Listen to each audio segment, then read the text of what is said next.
Hi guys, welcome the Pakistani family reaction. कैसे हैं आप सब? मेरा नाम आजाद है। यार भाई साहब, भारत ने बंगालियों को रोटी रोटी पर किया मोहताज। हजारों बंगाली रोटी के लिए निकल आए रोड पर।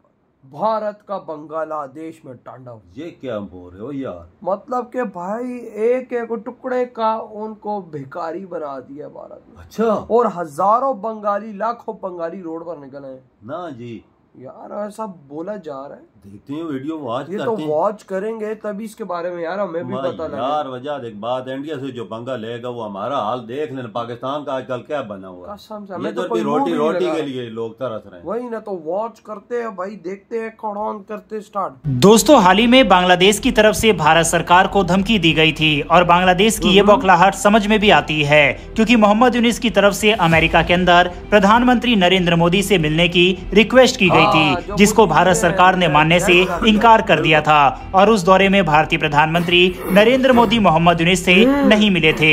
इसके बाद से ही बांग्लादेश की बौखलाहट लगातार बढ़ती जा रही है। पहले बांग्लादेश और भारत के बीच चल रहे मैच के दौरान बांग्लादेश के समर्थक की भारतीयों ने पिटाई की है, ऐसी फेक खबर चलाई गई। तो उससे पहले बांग्लादेश के एक इस्लामिस्ट ने वेस्ट बंगाल की चीफ मिनिस्टर ममता बनर्जी को कहा कि आपको मोदी राज से वेस्ट बंगाल को आजाद करवा लेना चाहिए। इतना ही नहीं, बांग्लादेशी इस्लामिस्ट की तरफ से तो ये तक कह दिया गया कि अगर ऐसा नहीं किया गया तो भारत से चिकन नेक का हिस्सा ले लेंगे चीन की मदद से।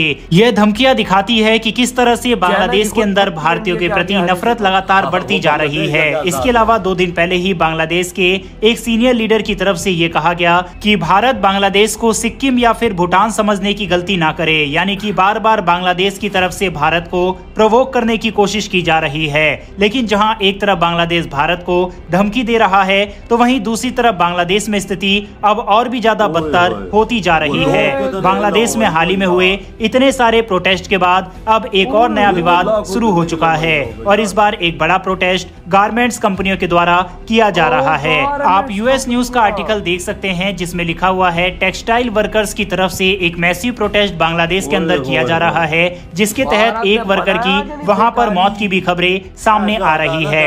यानी कि बांग्लादेश में पॉलिटिकल क्राइसिस के बाद अब इकोनॉमिक और इंडस्ट्रियलिस्ट क्राइसिस भी देखने को मिल रहा है। आपको बता दें कि बांग्लादेश की इंडस्ट्री में टेक्सटाइल इंडस्ट्री जो है वह उनकी बैकबोन मानी जाती है, और इसी इंडस्ट्री में काम करने वाले वर्कर्स की तरफ से ये भारी प्रोटेस्ट बांग्लादेश के अंदर चल रहा है, जो कि काफी ज्यादा वायलेंट हो गया है, जिसकी वजह से एक को मार दिया गया तो वहीं 40 से ज्यादा वर्कर्स घायल है।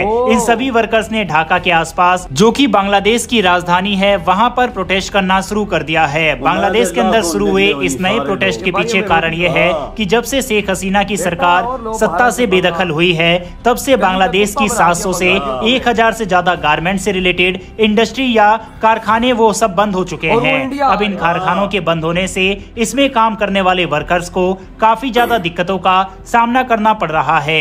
एक तरफ ये बेरोजगारी का सामना कर रहे हैं, तो कई लोगों को जो कि डेली वेजेस पर काम करते थे या फिर जो सैलरी बेसिस पर काम करते थे, उन लोगों को अपना वेतन भी नहीं मिल पा रहा, और काफी लंबे लंबे समय से उनकी पेमेंट होल्ड कर रखी गई है। और बांग्लादेश के अंदर शुरू हुए इस प्रोटेस्ट के पीछे का बड़ा कारण यही है। अब बांग्लादेश के अंदर ये प्रॉब्लम कितनी बड़ी है, इसका अंदाजा आप इसी बात से लगा सकते हैं कि बांग्लादेश दुनिया का तीसरा सबसे बड़ा टेक्सटाइल एक्सपोर्टर देश है। यानी कि दुनिया भर में बड़ी बड़ी कंपनियों से काफी सारे ऑर्डर बांग्लादेश से मंगाए जाते हैं, और अपने कपड़े बाजार के लिए बांग्लादेश काफी ज्यादा पॉपुलर है, या यूं कहें कि पॉपुलर था, क्योंकि बांग्लादेश से अब सभी बड़ी बड़ी इंडस्ट्री अपने कारखानों को उठाकर भारत में शिफ्ट करना स्टार्ट कर चुके हैं। बांग्लादेश ने सिर्फ साल 2023 के अंदर ही 38.4 बिलियन डॉलर के गारमेंट्स को एक्सपोर्ट किया था, जबकि भारत ने साल 2023 में 14.5 बिलियन डॉलर के गारमेंट्स एक्सपोर्ट किए थे। यानी कि बांग्लादेश ने हमसे 2 गुना से भी ज्यादा, यानी ऑलमोस्ट 3 गुना एक्सपोर्ट किया। इससे समझ सकते हैं कि गारमेंट इंडस्ट्री या फिर पूरे टेक्सटाइल मार्केट में बांग्लादेश कितना बड़ा नाम है।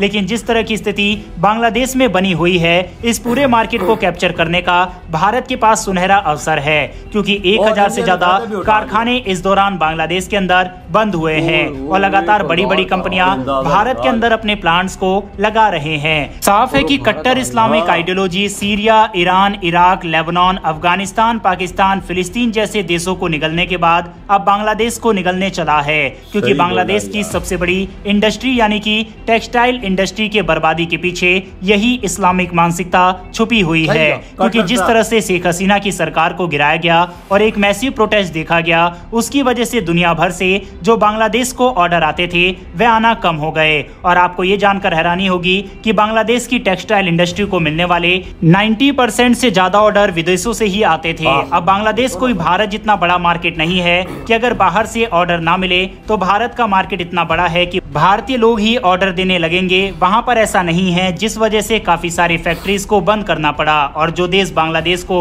ऑर्डर वगैरह या जो कंपनियां बांग्लादेश को ऑर्डर देती थी वे ऑर्डर भारत के पास आने लगे, जिसकी वजह से हमने पिछली रिपोर्ट में आपको बताया था कि उत्तर प्रदेश को 10,000 करोड़ रुपए का इन्वेस्टमेंट भी हमें देखने को मिला था।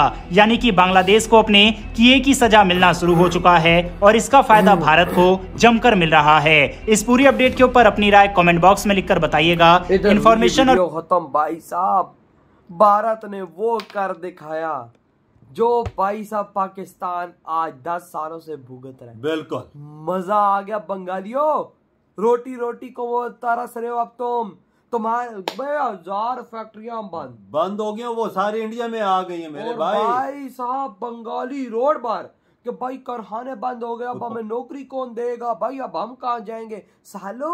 उस टाइम तो तलवारें लेके भाई साहब सड़कों पे घूमते थे, भाई साहब हिंदुओं को मारेंगे, आप मजा चखो, और भाई साहब इंडिया को नहीं छोड़ेंगे, ये करेंगे वो करेंगे। सालो इंडिया ने तुम्हारी मार दी और तुम्हें भाई साहब कहीं का नहीं छोड़ो। भाई साहब अब तुम ये सोचो कि भाई अब तुम रोटियां कहाँ से खाओगे।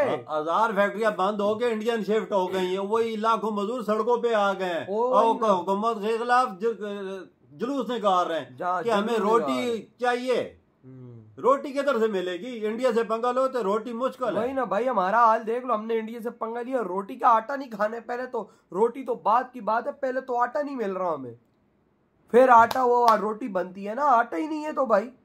और उधर देखो भाई हजारों लाखों लोग इस टाइम सड़कों पे जो फैक्ट्रियों पे काम कर रहे थे और वो कह रहे हैं कि भाई साहब ये क्या हो गया हमारे साथ। भारत ने हमारी इतनी गंदी मारी, उनको तो समझ ही नहीं आ रही कि इंडिया ने उनकी बजाई कैसी है। इंडिया ने कुछ किया ही नहीं है। बिल्कुल। भाई साहब बंगाली आज लाखों लोग कुत्ते की तरह रोडों पर, वो भी टाइम था जब भारत के खिलाफ ये लोग निकले थे तलवारें लेकर, आज भी निकले हैं वही लाखों लोग भाई साहब। लेकिन वही बात है, वो रो रहे हैं।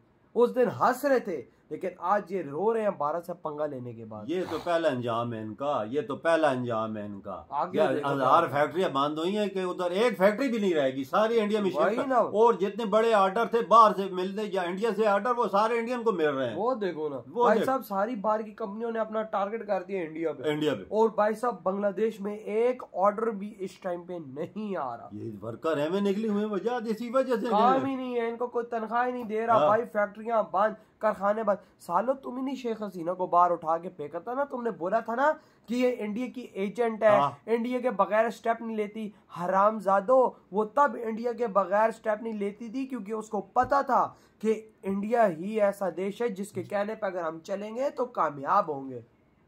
इंडिया ही चला रहा था ना वजह। आज बांग्लादेश इन्होंने डंडा लिया अपने अंदर, खुद ही कर दिया। इन्होंने शेर के मुंह में हाथ डाल दिया। वही ना, शेर के मुंह में हाथ डाला। जो इनको चला रहा था वो उसी के साथ पंगा। देख कितनी बड़ी इन्होंने गलती की है। हमने भी गलती की है तो इंजाम हमारा भी बुरा हो रहा है और हो गया। और आज इनका हो रहा है। और इंडिया जैसे देश के साथ पंगा लेना यानी अपनी मौत को आवाज देना। भैया आज देख लो भाई दुनिया वालों, भाई बंगालियों का हाल हमारा भी देख लो और बंगालियों का भी हाल देख लो कि क्या हो गया। हम भाई साहब गली के कुत्ते बन गए, ना घर के हैं ना घाट के। हजारों फैक्ट्रियां बंद होंगी, लाखों मजदूर सड़कों पे दाने दाने रोटी को मोहताज हैं। ये इंडिया दे रहा था ना, वही ना। और अब देखो वही फैक्ट्रियां उठा के सीधा इंडिया आ गई हैं। तो भाई साहब आपकी क्या थॉट है जो बांग्लादेश के अंदर भाई यही लोग जो आज मारे घूम रहे हैं। इधर ही वीडियो खत्म कर दे तो बाय।